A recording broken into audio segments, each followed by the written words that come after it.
Atë ka ndodhur ndonjëherë të hysh në një tualet publik, t'i hedhësh një sytës dhe të vësh re diçka paksa ndryshe? Jo e pistë, jo e prishur, thjesht ndryshe. Ulësja nuk është një ovale e plotë si ajo që ke në shtëpi. Në vend të kësaj, ajo ka një pjesë të hapur përpara, duke formuar një formë të qartë uje. Është një nga ato detaje të vogla që shumica e njerëzve nuk i vënë në dyshim. Megjithatë, ajo shfaqet pothuajse kudo, nga aeroportet të qendrat tregtare e deri te shkollat. Dhe si shumë dizajne të përditshme, pas saj fshihet një histori çuditërisht praktike. Sot do të zbulojmë pse ulëset e tualeteve publike kanë këtë formë dhe çfarë tregon ky dizajn për higjienën, sigurinë dhe sjelljen njerëzore, këtu në History of Simple Things. Në shikim të parë, ulësja në formë u mund të duket e çuditshme apo edhe e paplotë. Në fund të fundit, a nuk do të ishte më komode një ovale e mbyllur plotësisht? Kështu jemi mësuar në shtëpi. Por tualetet publike ndjekin një set tjetër prioritetesh, ato që shkojnë përtej komoditetit dhe fokusohen më shumë te higjiena, aksesueshmëria dhe lehtësia e mirëmbajtjes. Forma nuk është rastësore. Në fakt, është rezultat i dekadave standardesh shëndetësore dhe zgjidhjesh praktike. Një nga arsyet kryesore për dizajnin me pjesë të hapur përpara është higjiena. Tualetet publike përdoren nga qindra, ndonjëherë mijëra njerëz çdo ditë. Me një përdorim kaq të madh, minimizimi i kontaktit bëhet thelbësor. Hapësira në pjesën e përparme të ulëses zvogëlon mundësinë e kontaktit të drejtpërdrejtë midis trupit të përdoruesit dhe vetë ulëses, veçanërisht në zona të ndjeshme.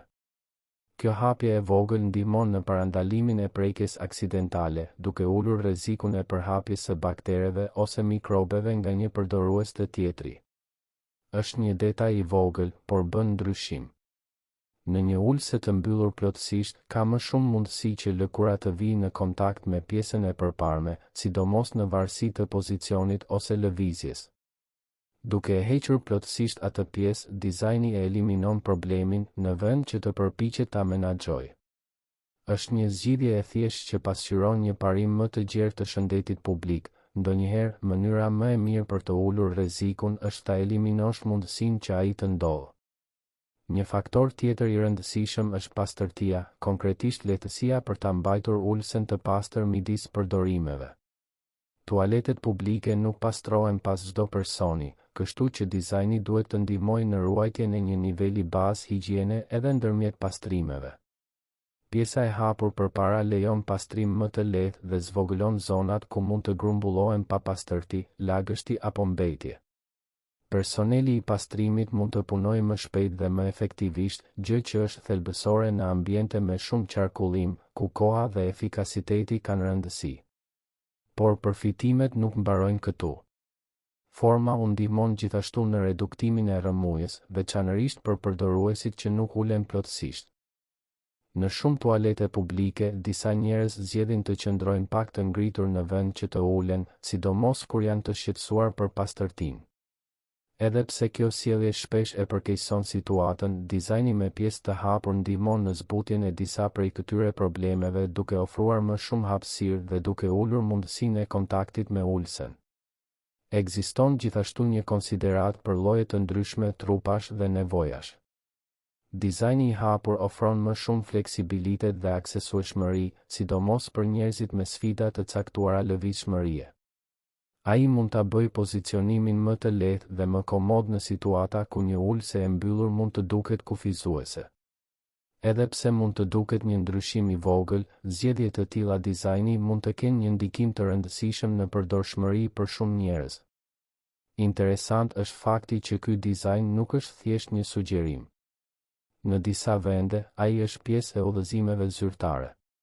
Për shembull, në Shtetet e Bashkuara, standardet e hidraulikës prej kohësh rekomandojnë ose kërkojnë përdorimin e ulëseve me pjesë të hapur përpara në tualetet publike, me përjashtime të caktuara si kabinat private ose ambientet rezidenciale. Këto udhëzime janë zhvilluar me kontributin e ekspertëve të shëndetit dhe profesionistëve të industrisë, me qëllim krijimin e ambienteve më të sigurta dhe më higjienike. Sigurisht, jo çdo vend ndjek të njëjtat standarde. Në disa pjesë të botës mund të gjesh ende ulse të mbyllura plotësisht në tualetet publike ose edhe lloje krejtësisht të ndryshme tualetesh.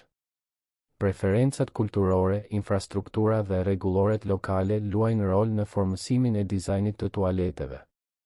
Por aty ku përdoret forma o, arsyet janë pothuajse gjithmonë të njëjtat: higjiena, efikasiteti dhe prakticiteti.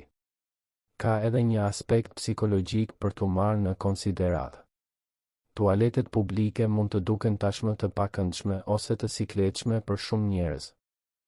Dizajni i hapësirës, përfshirë pajisjet, ndikon në mënyrën si perceptohet pastërtia dhe siguria. Një ulse që duket më e hapur dhe më pak mbyllse mund të japë në mënyrë të pavetëdijshme ndjesinë se është projektuar për të minimizuar kontaktin dhe për të ulur rrezikun. Edhe nëse përdoruesit nuk mendojnë aktivisht për këtë, dizajni mund ta bëjë përvojën të ndihet pak më higjienike. Vlen të theksohet se, edhe pse forma u ndihmon në reduktimin e kontaktit, ajo nuk e bën tualetin plotësisht pa mikrobe. Tualetet publike mbeten ambiente ku bakteret janë të pranishme dhe praktikat e mira të higjienës, si larja e duarve siç duhet, janë ende thelbësore. Dizajni është vetëm një shtresë mbrojtjeje që punon së bashku me pastrimin dhe sjelljen e përdoruesve për të krijuar një përvojë më të sigurt. Kështu që herën tjetër kur të hysh në një tualet publik dhe të shohësh atë ulse të njohur në formë uje, mund të ndalesh për një moment dhe ta shohësh ndryshe. Ajo nuk është e paplot, është e qëllimshme. Çdo kthes, çdo hapësirë, çdo detaj ka një funksion. Është një kujtesë e vogël se edhe dizajnet më të zakonshme shpesh kanë një histori pas tyre, të formuar nga nevojat dhe sjelljet e njerëzve që i përdorin çdo ditë. Faleminderit që na ndoqët. Nëse keni sugjerime për videon ton të ardhshme, mos hezitoni t'i ndani në komentet më poshtë. Do të sigurohemi t'ju përmendim për kontributin tuaj. Faleminderit që u bashkuat me ne në këtë udhëtim në historinë e gjërave të thjeshta. Mos harroni të pëlqeni, të abonoheni dhe të qëndroni me ne për më shumë histori të fshehura në detajet më të vogla.